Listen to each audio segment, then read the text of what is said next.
This happened about 2 years ago. I was out for a long walk in the woods, an activity I frequently do, especially in the summertime. On this day, I had set out early. The route I typically take is in a large woodland with many different paths that take you deeper and deeper in. This time specifically, I decided to make a bit of a change to my usual routine. I decided to walk down a bank in order to walk alongside a river. You could catch glimpses of it if you were higher up on the path, but for the most part, you could really only hear it. It was also much more remote when compared to the other paths. I had been out for 3 hours at this point. I had a book, food and drink, and a first aid kit in my bag. I had walked far and kept walking, exploring the area. However, I couldn't help but feel uncomfortable. I tried to ignore it, but it was intense. I'm usually one for the quiet outdoors and nature, but this feeling I had kept making me look behind me, to the point where I was no longer relaxed. As I got deeper into the woods, the loneliness became unnerving.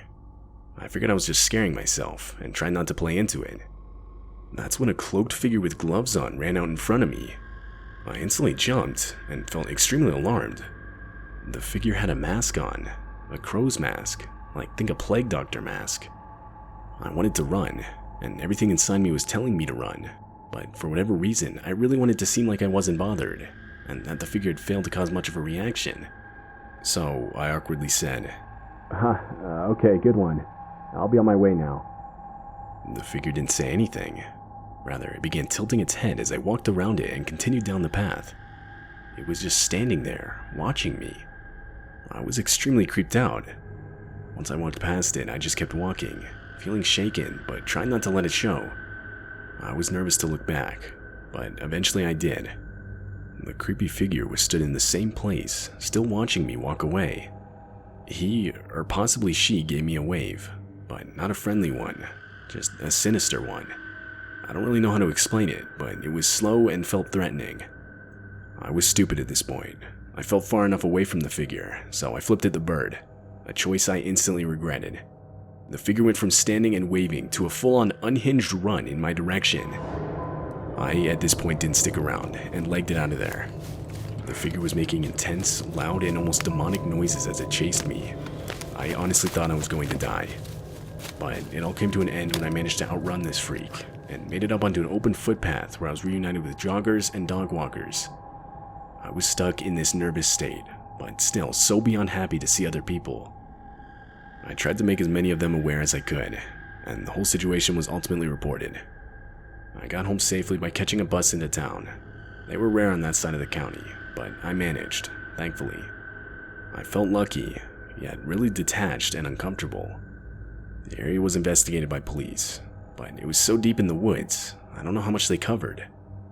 As of yet, nothing has been reported since, and nobody nor anything has been found. I now avoid that area, and don't plan on going too far off the beaten track on my own again. I still think about this experience. It's still vivid in my mind, and absolutely terrifying to me.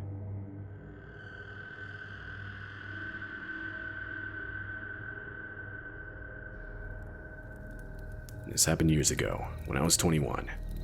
Back then, I was good friends with a guy named Jack, who I met in high school. Both of us grew up with a passion for the outdoors, and so we thought it'd be fun to go on a week-long backpacking trip in the California woods together. We'd done this once before, and I really enjoyed it. I remember looking forward to it. The whole trip started off going well, but that only lasted till the second night. It was just starting to get dark, and Jack and I were setting up our tents for the night, when we began to hear the distant sound of leaves crunching under multiple pairs of footsteps. We were pretty deep in the forest, but running into other campers wasn't completely unheard of, just I guess a bit of a rare occurrence. Eventually, 3 guys came into view. They didn't really look like campers, they didn't even have backpacks or anything. I thought it was kind of weird to be wandering around the forest this late, but I didn't think much of it. They gave us a somewhat friendly greeting, and we gave one back. They then asked us if we were camping here tonight, which, obviously, we were in the process of setting up our tents and had the rest of our stuff all laid out. We politely said yeah, and asked if that was a problem. We wanted to make sure we weren't on someone's private property, or, just generally in a place we're not supposed to be. They replied saying no, and just kind of walked off. The whole encounter was odd, but Jack didn't think so. He pointed out how they were most likely just hunters in the area, as all of them were armed, something I myself didn't notice. Cut to a few hours later, and Jack and I were now asleep in our respective tents. This was around the time I woke up to the sound of yelling, like multiple voices shouting in the distance. I yelled out to Jack to see if he was awake. He was, and was just as confused as I was. It was 2 a.m. when this happened. Our conversation was then interrupted by multiple gunshots. They honestly sounded like they were getting closer. I asked Jack if he thought that whoever these people were just hunting. He responded saying, "No, dude, there's no way they're hunting this late. I think we should go." My heart started to race, now realizing the reality of the situation we were in. We both unzipped our tents, grabbed only our bare necessities, and started hastily moving west. We moved for maybe half an hour before stopping. The yelling and gunshots were now barely audible, although they were persistent, continuing off and on up until sunrise. All night, we basically just sat there listening to them, both wide awake from a mixture of fear and adrenaline. When the sun finally rose, we discussed what to do next. Ultimately, we decided we would wait until noon before heading back to our campsite. The plan was to then quickly pack up all of our stuff and make the trek back to our cars, cutting our trip 5 days short. Fast forward to noon, and we started consciously heading back. When we arrived, the sight we were met with was nothing short of horrifying. Our campsite had been completely ransacked. Almost all of our stuff had been damaged, which this is thousands of dollars in equipment we're talking about. But most disturbing were the bullet holes shot into our tents. You don't have to be that smart to conclude that these people had genuinely tried to kill us. Further supporting this theory is the fact that nothing was actually stolen from our campsite. It was all just damaged.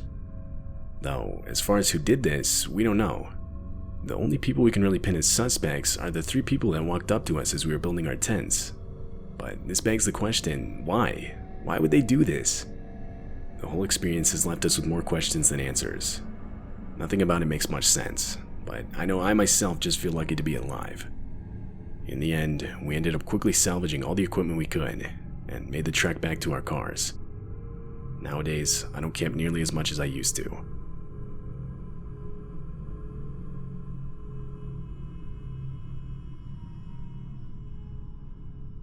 I'm 25, and ever since I was young, I've been into hiking. Now, I get hiking isn't all that appealing to most people, but because of where I live, it's pretty easy to get into. You don't have to travel all that far for a pretty stunning scenic view. I try to find a new trail to hike every weekend. Typically, I'll hike alone, so I always keep a knife in my backpack for protection against the wildlife, should it ever come to that. Though, in all my years of hiking, I've never once had to actually use it. In fact, I've never run into any dangerous situation while hiking. Well, at least up until a few days ago. I was driving to a heavily forested hiking trail I'd never been to before. Now, I hike in the afternoon, and this happened around the time of year where the days were starting to get shorter. In other words, the sun was setting earlier and earlier each day. This was a key detail that I had completely forgotten about prior to leaving.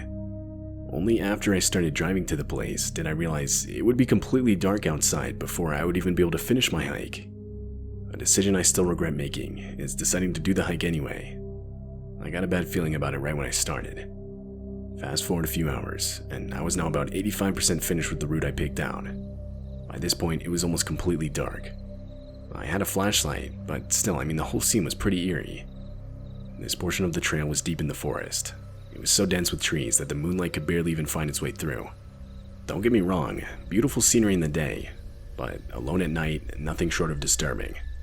It was then when I was really starting to regret my decision of carrying out the hike. That's when I saw a light up ahead on the trail. As soon as I shined my flashlight in its direction, it immediately got turned off. I didn't know what it was, but I couldn't exactly turn back, so I was pretty much forced to go directly towards where it had been. In the back of my mind, I knew the chances of it being another hiker in the dark were slim to none. Eventually, I reached where the light came from.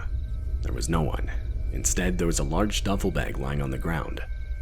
I began scanning the trees with my flashlight. That's when a large, probably 6.5-foot man stepped out from behind one of the trees.